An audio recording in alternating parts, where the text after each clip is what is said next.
Not every war is fought with weapons, some are fought with water, secrets, and silence.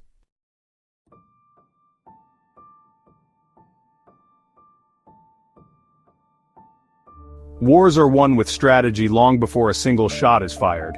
The room was dark, deep within a compound across the globe. A wall-length map of the United States glowed before the assembled men. Their leader stood silently, studying the glowing red pins marking America's heartland. We don't need missiles to destroy America, we just need to break its economic spine. Water, the new oil, the new battlefield. Texas, proud, booming, strong, was the target. Strike its lifeblood and the nation would stagger. Their strategy was brutal and brilliant. Push water-hungry industries into Texas. Fast-track their construction, bypassing ecological studies. Exploit Texas's ancient right of capture water laws. Drain the aquifers dry. America would celebrate its renaissance until the noose tightened. It would be a silent siege without a shot fired.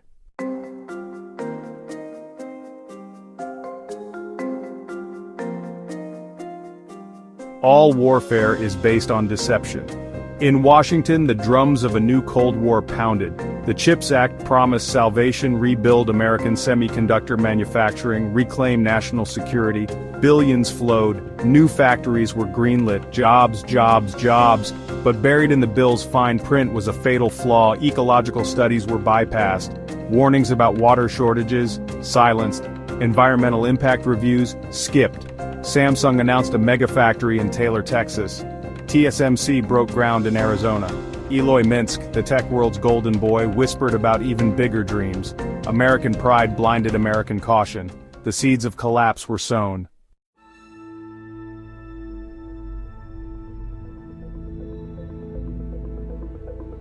Sometimes the enemy's greatest weapon is your own ambition. 1. Texas, hungry for glory, passed the Space Tourism Act. It sounded visionary. Space launches, tourism, innovation. Behind the scenes, Eloy Minsk was ready. He secured a launch site 6 miles from South Padre Island, carved out of protected wildlife sanctuaries. No real environmental studies, no public scrutiny. Space was sexy, space was money. And space would become the gateway for monopoly and devastation.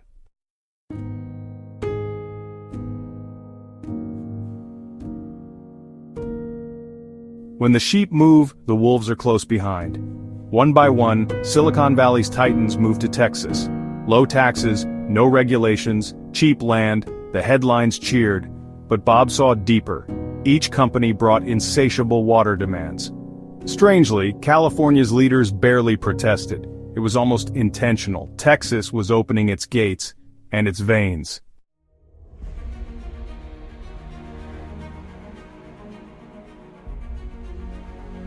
When you can't stay silent anymore, you're already on the battlefield. Bryan, Texas, August 2024. Bob Achgill sat in the city secretary's office, pen in hand, heart aching. He wasn't supposed to be here.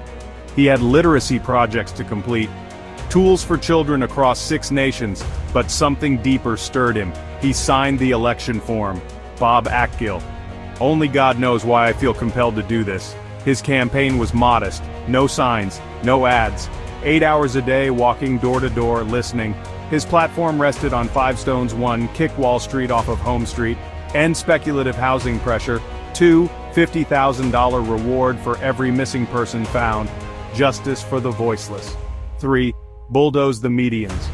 Remove bureaucratic obstacles to safety and growth. 4, water, water, water. Secure long-term water for Texas. 5, spaceport royalties for every Texan. Share the wealth of future commerce. Few noticed, but Bob would see what few others dared.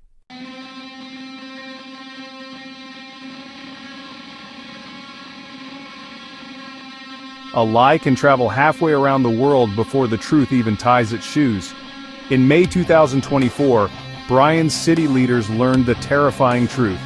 Water security had collapsed from 50 years to 8 to 10 years. But they hid it. They made no public announcement. They pushed forward with massive bond issues. S&P Global issued Bryan an AA+ bond rating. Bob contacted them, asking pointed questions. Privately, an S&P representative admitted they knew about the crisis. Publicly, they said nothing. They were waiting to see if legal action could reverse the sale of water rights. Meanwhile, citizens and investors marched toward disaster, blindfolded.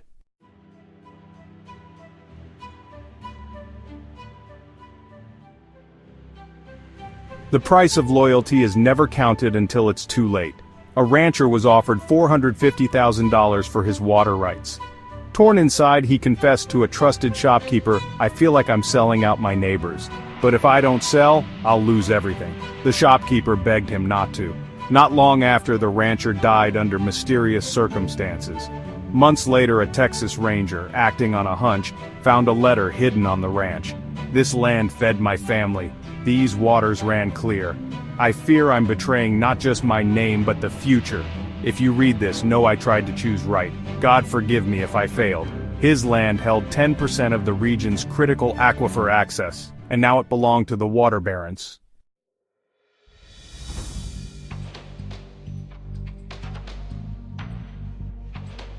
The right thing is often the hardest thing.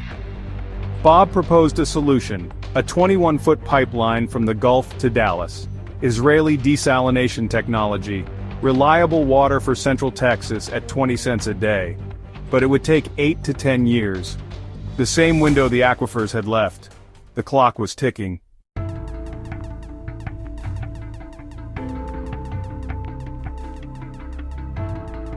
A nation's strength lies in its invisible foundations.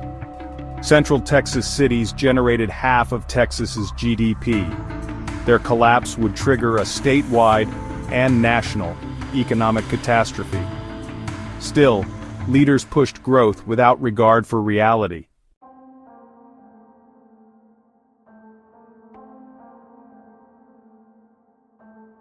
Control the skies, and you control the earth. Even before the first Starship launch, Eloy Minsk's real campaign had begun. In 2023, Bob Achgill wrote the FAA, asking if a failure mode and effects analysis had been done for a Starship explosion. The FAA admitted, no, or at least none available publicly. The consequences were staggering. Potential brain and organ damage for citizens 6 miles away in South Padre Island. Mass extinction of protected wildlife in the blast zone. If Eloy had been forced to build a proper launch site, it would have cost him $25 billion. Instead, Texas leaders looked the other way, letting him buy protected land for pennies. The parallels were clear: water-hungry chip factories bypassing ecological studies, deadly launch pads, sidestepping public safety, fake environmental causes masking monopoly building. On his campaign site, Bob wrote, "Bob Achgill, the 2012 space tourism law is the biggest bank robbery in history. The promises of Mars colonization and saving the Earth were propaganda. The real goal: control internet, control water, control Texas." Bob saw Eloy Minsk as the Pied Piper, leading an entranced public to its doom. His prize? The $1.7 trillion monopoly on global internet traffic. And few even realized it.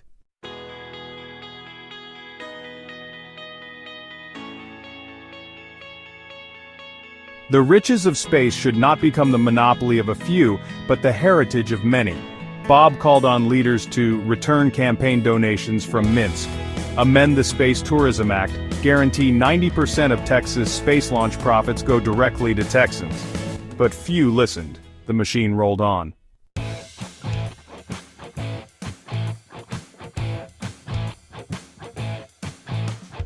Victory is not always in the winning. Sometimes it's simply in standing.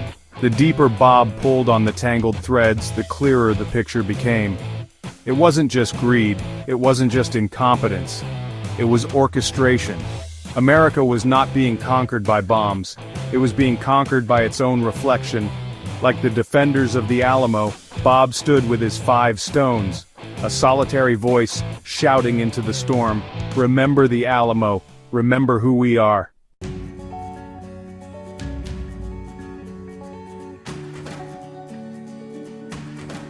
One man with courage is a majority. The fields of Texas stood dry, the skies empty, but something stirred. The people were waking.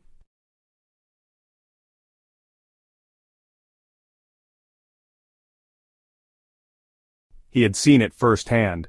Propaganda was more powerful than bullets. Without a biblical compass, America was drifting, just as Russia and China had drifted when the Bible was banned. Blind, easy prey. He flipped to his journal entry from April 23, 2025, consecrate a fast, call a sacred assembly, cry out to the Lord.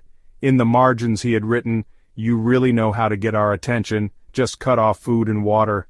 Thank you that you leave the option open to cry out to you, who will consecrate the fast, who will gather the elders and all the peoples of the land to cry out to you." Tears welled in his eyes, not from fear, but from hope. There was still a door open, still time. He whispered, 5 stones against the giants. The battle was not over, it had only just begun. Remember the Alamo, but also remember Brian.